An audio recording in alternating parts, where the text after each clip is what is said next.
Du rêve à la réalité, il aura fallu attendre 25 ans avant que Bordeaux et son vignoble abritent ce lieu unique au monde. Bienvenue à tous, nous y sommes.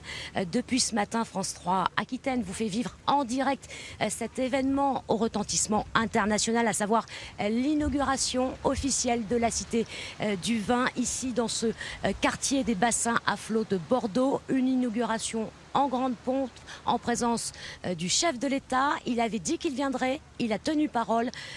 François Hollande est arrivé il y a un peu moins de 2 heures. Il se trouve actuellement à l'intérieur de l'édifice. Vous allez le voir sur ces images en compagnie d'Alain Juppé, le maire de Bordeaux, et de Sylvie Cazes, la présidente de la fondation de la Cité du Vin. François Hollande qui doit s'exprimer d'un moment à l'autre. Il est arrivé donc ce matin par la route. Les autres personnalités, et elles sont nombreuses, vous allez le voir, sont-elles venues par bateau. Elles ont traversé le fleuve. Ambiance avec Marie-Pierre d'Abrigeon et Guillaume Doquet. Ils sont venus à la Cité du Vin depuis la Garonne. En toile de fond, le pont Chabandelmas. Un voyage au fil de l'eau pour un bâtiment qui se dévoile enfin devant plus d'une centaine de journalistes venus du monde entier. Tous étonnés par les formes et les courbes de cette cathédrale de 55 mètres de haut. C'est votre Tour Eiffel, parce qu'on peut accéder au 8e étage et avoir le meilleure vue de Bordeaux. Oui, c'est le Tour Eiffel de Bordeaux. Le bateau des journalistes accoste 2 heures avant la cérémonie officielle. Puis c'est au tour des personnalités du monde du vin, 400 invités triés sur le volet qui viennent admirer ce bâtiment. Les propriétaires de Grand Cru savourent cet instant. C'est émouvant. Ce projet est né il y a 10 ans avec une idée de faire un temple du vin mondial, de pouvoir accueillir 450 000 personnes ici à Bordeaux, autour de tous les vins du monde, et là on y est. Pour Alain Juppé, c'est aussi un grand jour, cette Cité du Vin qui se concrétise enfin au cœur de sa ville. Le maire de Bordeaux, pas peu fier d'accueillir tous ses convives en attendant la venue de François Hollande. Bordeaux est universellement connue parce qu'elle porte le nom de son vignoble éponyme. Il n'y avait aucun endroit dans Bordeaux où on puisse présenter le vin sous tous ses aspects. 10h40, la voiture présidentielle est au rendez-vous. François Hollande, accueilli par Alain Juppé, les deux adversaires politiques côte à côte, tout en symbole. Vous pouvez vous rapprocher, monsieur le président ? Se rapprocher, je ne sais pas, mais en tout cas... Alors c'est vrai que c'est un lieu unique au monde, dédié aux vignobles du monde entier. Regardez cet édifice, certains y voient une carafe à décanter, quand d'autres remarquent plutôt un nœud d'un cep de vigne. Ce qui est sûr, c'est que c'est un écrin sans couture. Jean-Pierre Stahl. La Cité du Vin s'étend sur 13 350 mètres carrés, une architecture audacieuse à l'entrée de Bordeaux, près des bassins à flot, avec une partie basse appelée le Thor et une tour qui culmine à 55 mètres. Une cité tout en rondeur, en mouvement, comme l'est le vin dans un verre, une cité qui reprend aussi les courbes de la Garonne. On est sur un puzzle qui compte plusieurs milliers de pièces, toutes différentes les unes des autres, pour un résultat unique, effectivement un résultat qu'elle seule pouvait avoir en tête. Et ce qu'on trouve nous aujourd'hui magique, c'est que l'image, c'est en fin de compte l'image de synthèse qu'on a sous les yeux depuis maintenant 3 ans. Au centre, un patio a donné le tournis, tout comme la vêture. Plus de 2500 panneaux d'aluminium et 900 de verre ont été posés durant l'année 2015, lui donnant un aspect constamment changeant en fonction de l'ensoleillement. On le voit quand on arrive en fin de compte du centre de Bordeaux en voiture. Le bâtiment, il change de couleur au fur et à mesure qu'on avance. Donc il y a ce côté mouvant, ce côté vivant, qui est, je pense, qui était au début la volonté de l'architecte. On pouvait tous avoir des doutes, parce qu'au moment où on choisit un projet comme ça, on est au stade d'une image, d'une intention, et la réalité aujourd'hui confirme cette intention. Cette robe en mouvement, avec ses reflets dorés, rappelle ainsi les pierres blondes des façades bordelaises. Après l'extérieur, on va maintenant vous faire découvrir l'intérieur de cet édifice. Peut-être voyez-vous en ce moment les images de François Hollande qui s'exprime à la tribune. On va l'écouter dans un instant, le chef de l'État. Mais d'abord, donc l'intérieur de cet édifice, c'est une cathédrale qui culmine à 55 mètres de hauteur, 8 étages avec des bureaux, des restaurants, un belvédère et surtout un parcours permanent. C'est un peu le cœur du réacteur. Entrer dans le parcours permanent, c'est y côtoyer Bacchus. On trouve ici 19 modules qui tous font référence à la culture du vin à travers les âges. La grande innovation, c'est ce compagnon de visite qui vous guide et vous fait découvrir 50 vignerons de la planète à la table des terroirs. Je vais choisir un des vignerons. Je vais déclencher l'interactivité via cette table-là. Ensuite, je vais pouvoir écouter ce que le vigneron me raconte par rapport aux caractéristiques de son terroir. 3 écrans géants vous font survoler l'incroyable diversité des paysages viticoles du monde. À bord, vous retrace l'histoire du commerce du vin par voie maritime. Enfin, la galerie des civilisations vous ramène quelques milliers d'années en arrière, aux premières époques où l'on cultivait le vin. On va inviter en fait les visiteurs à voyager à travers les différentes époques pour découvrir en fait l'importance du vin dès les premiers âges. Le banquet des hommes illustres rassemble à la même table Pierre Arditi et de célèbres personnages de l'histoire, qui tous partageaient la même passion pour le vin. J'en ai pas la moindre idée, moi. Juste à côté, vous pourrez vous asseoir avec l'historien Franck Ferrand ou avec un chef étoilé qui vont vous conter les arts de la table. On a Hélène Darroze qui va nous expliquer en fait le gastronomie à la française, comment accompagner le vin avec tel ou tel mets. Le parcours permanent, ce sont 3000 mètres carrés immersifs et interactifs, un parcours à effectuer en moyenne durant 2 heures. La cité du vin dans ce quartier des bassins à flot à Bordeaux, autrefois poumon industriel et économique de la ville, un quartier en pleine rénovation. Jean-Pierre Stahl, vous êtes à l'entrée de la cité du vin avec votre invité. On imagine que c'est un événement important pour toute une filière.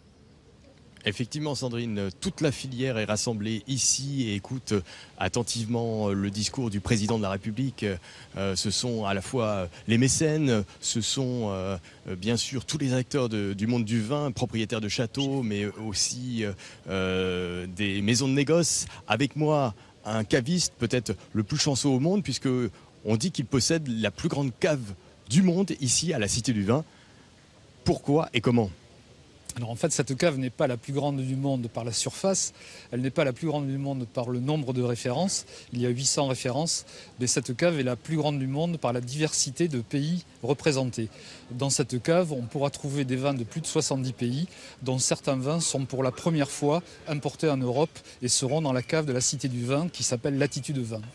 Régis Deltil, vous allez un petit peu nous en dire plus. Il y a des pays assez étonnants qui produisent du vin ? Alors il y a des pays très étonnants qui produisent du vin. Vous savez sûrement que la majorité des grands vignobles sont situés au nord et au sud de la latitude 20, ce qui explique le nom de notre cave. Par contre, entre la latitude 20 nord et la latitude 20 sud, il y a des pays un peu dits exotiques qui produisent du vin, comme Bali, comme la Namibie, comme Madagascar. Et ces vins, on pourra les goûter au bar à vin et les acheter à la cave de la Cité du Vin. Alors il y a eu un comité de sélection avec notamment Michel Rolland. Alors Michel Rolland est le président d'honneur. Michel Rolland a validé les choix faits par le comité de dégustation et de sélection. Andreas Larsson a été la cheville ouvrière de ce comité. Il a participé à toutes les dégustations et validé les vins. La gamme de prix. Alors la gamme de prix, c'est entre 5 et 50 euros, à l'exception d'une trentaine de vins iconiques du monde, où on trouvera, pour la part du rêve, les très grands vins du monde et bien sûr ceux de Bordeaux. Voilà, et en plus de ça, vous n'êtes pas obligé d'acheter un ticket d'entrée pour la visiter, cette cave. N'importe qui peut venir pour acheter du vin chez vous. Eh bien justement, Jean-Pierre, je vous propose de la découvrir en images, cette cave majestueuse et magique. Caroline et Laurent Clausel ont été sélectionnés avec leur petit château de 6 hectares et demi, la Grave Figeac, en Saint-Émilion Grand Cru. Ils figurent parmi les 120 Bordeaux référencés à la cave de la Cité du Vin. La cave de la Cité du Vin, c'est quand même une cave qui va être appelée à être énormément visitée. Donc le fait d'être représenté et d'avoir été sélectionné, pour nous, c'est quand même une très très grande fierté. On touche d'un côté le château Cheval Blanc et le château Figeac en Saint-Émilion. Et de l'autre côté, du côté Pomerol, on touche directement le château La Conseillante et le château L'Évangile. Cette cave compte 14 000 bouteilles de 70 pays présentées dans un meuble circulaire. C'est Régis Deltil, caviste à Pessac, qui a décroché ce marché, avec, dans le comité de sélection, les experts Andreas Larsson et Michel Rolland. Ce sera la cave dans le monde où il y aura le plus de pays représentés. Voilà, c'est ça qui est vraiment le point important. On pourra déguster dans le même endroit des vins de Jordanie, d'Azerbaïdjan, de Syrie, évidemment de tous les pays produisant du vin dans le monde. Les visiteurs pourront trouver 800 références au total, dont 120 Bordeaux et 150 autres vins français. La cité du vin à Bordeaux et ses vignobles du monde entier. On en parle avec vous, Frédéric Lotte. On vous connaît bien dans l'édition du 12-13. Vous êtes notre expert, notre spécialiste. Cette cité du vin dont on parle tant, elle s'adresse ou elle va profiter à qui? Aux plus grands ou aux plus petits?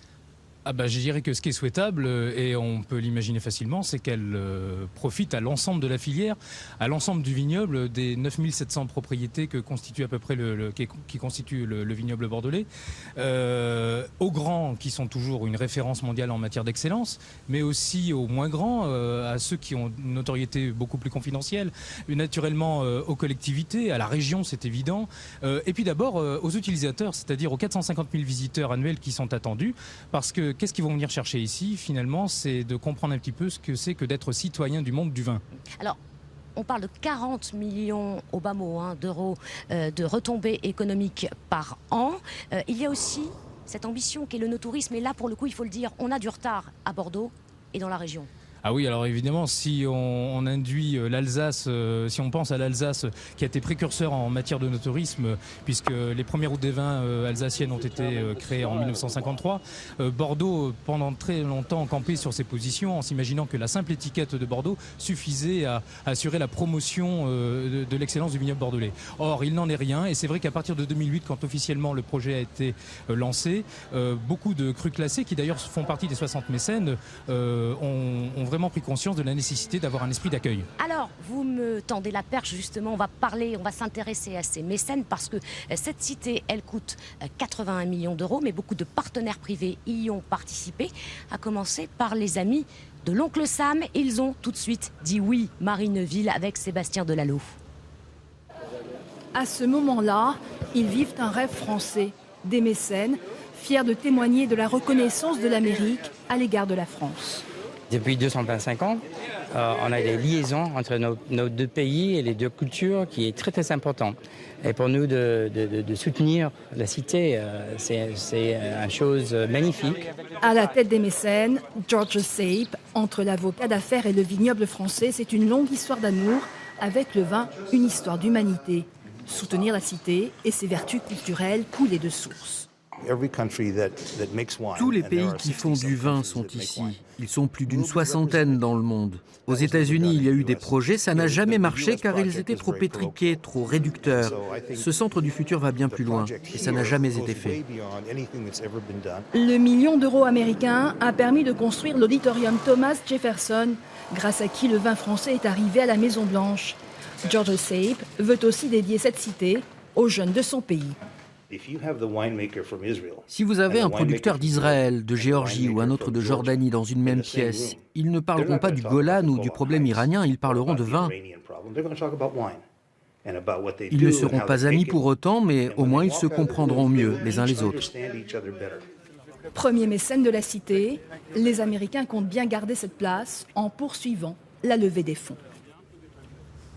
Alors, l'inauguration est toujours en cours. François Hollande est toujours à la tribune, à l'intérieur de cette cité. On va retrouver Karim Jbali sur les quais. Karim, il faut quand même le préciser, c'est une inauguration sous très haute surveillance. Depuis ce matin, les forces de l'ordre sont là. Elles sont même très, très présentes parce qu'il y a aussi des manifestations. Oui, Sandrine, vous l'avez dit, c'est des conditions de sécurité extrêmement drastiques. Le pont Chabandelmas a été fermé dès 10h du matin, le tramway a été arrêté et les manifestants, vous venez juste d'en parler, ont été contenus derrière des barrières de sécurité. Ils sont là, ce sont les opposants à la loi travail. Bien évidemment, on voit les bannières au vent de la CGT, mais il y a aussi les anti-pesticides. Tout le monde, on en compte, j'en ai compté à peu près une centaine. Ils sont contenus essentiellement ici. Il faut dire qu'ils ont été particulièrement mobilisés par les réseaux sociaux qui ont extrêmement bien fonctionné depuis à peu près une semaine. Tout le monde s'est donné rendez-vous ici, mais les conditions de sécurité, vous l'avez vu, vous le constatez ici, ont tout prévu. Il faut dire que même les salariés des magasins et des commerces ici sont passés, mais au compte-gouttes, un quartier sous très très très haute surveillance. Nous-mêmes, Karine, nous sommes sur le toit d'une terrasse parce qu'on n'a pas pu tout simplement accéder, il faut le dire, à l'intérieur de la cité. Frédéric Lotte, on va maintenant s'intéresser à cet édifice. Est-ce qu'il ne traduit pas finalement l'évolution de la consommation ? Indéniablement, on citait tout à l'heure les caractéristiques de Latitude Vin, cette fameuse cave à l'intérieur. 600 références, je le rappelle, de vins étrangers, 130 français, dont 70 bordelais. 80 pays de représentés. Ça veut dire quoi concrètement ? Ça veut dire que cette cité du vin est à l'image évidemment de l'évolution du mode de consommation. Car je le rappelle que d'ici les 50 prochaines années, on estime que la production de vin et la consommation de vin, donc la demande, va continuer sur sa pente ascendante. Ça veut dire quoi ? Ça veut dire pas d'uniformité des produits, ça veut dire une grande diversité, finalement à l'image des attentes du consommateur qui veut voyager au travers de chaque étiquette et de chaque bouteille. À consommer, bien sûr, il faut le rappeler, avec modération. Ça a quand même une haute valeur symbolique, cette inauguration en présence du président. Il y a encore quelques années de cela, le vin était quand même assez tabou. C'était une question de santé publique, avec les méfaits liés à l'alcoolisme. Aujourd'hui, on sait que la filière pèse énormément et elle mérite des égards, c'est cela ? Oui, par chance, la Cité du Vin a eu... on lui a octroyé un décret particulier de reconnaissance d'utilité publique. Alors, au-delà de cette reconnaissance d'utilité publique, qu'est-ce que ça signifie ? Ça signifie tout simplement que la Cité du Vin, qui est un lieu de convergence de toutes les cultures du vin et l'épicentre de tous les savoirs du vin dans le monde entier, est fondamentalement un outil pédagogique et éducatif. Pourquoi ? Parce que apprendre la culture du vin, c'est d'une certaine façon inciter les jeunes futurs consommateurs, qu'ils le deviendront ou pas d'ailleurs, à se responsabiliser, parce que la connaissance et la maîtrise, et en l'occurrence en matière de vin, c'est la modération. Alors, François Hollande s'exprime toujours à la tribune. Peut-être allez-vous le voir sur ces images. On va vous retrouver, Jean-Pierre Stahl. Aujourd'hui, c'est l'inauguration officielle avec toutes les personnalités présentes. Et demain, c'est le grand public qui va donc pouvoir découvrir ce lieu si particulier. Tout à fait, Sandrine. Alors ce lancement, vous l'avez dit, se fait finalement en 2 temps. Aujourd'hui, c'est l'inauguration avec le président de la République et puis des gens, des représentants de gouvernement, des ambassadeurs, des gens du monde du vin, quelques privilégiés bien sûr, 400 invités ce matin. Sur l'ensemble de la journée, 1300 invités, ce qui est tout de même assez énorme. Et puis demain, bien sûr, le public, le grand public pourra venir ici visiter la Cité du Vin. Ça sera sa journée à partir de 10h demain. Il faut en général avoir réservé son billet sur Internet. Les tickets sont plutôt horodatés. Je vous rappelle le prix du billet, c'est 20 € l'entrée. Il peut y avoir un abonnement à l'année, 48 €, mais aussi des tarifs dégressifs et des jeunes enfants qui aussi des ateliers pédagogiques à l'intérieur de moins de 6 ans ne payent pas, par exemple. D'un mot, très vite, Jean-Pierre, la fête va continuer tout au long de cette journée avec ce soir un petit spectacle. Oui, effectivement, Sandrine, ce soir, c'est encore un lancement pour cette journée inaugurale, voilà, mais avec Alain Juppé qui sera présent, des projections de films, notamment de reportages, et l'ensemble du monde du vin qui va s'échelonner durant toute cette journée pour visiter cette fabuleuse cité du vin, on va dire une cité fascinante selon Alain Juppé. Merci Jean-Pierre Stahl, merci à toutes les équipes qui ont permis la réalisation de cette édition. François Hollande est toujours à la tribune. Nous retrouverons le chef de l'État ce soir à 19h pour une édition spéciale avec Vincent Dubroca. Très bel après-midi à tous, merci.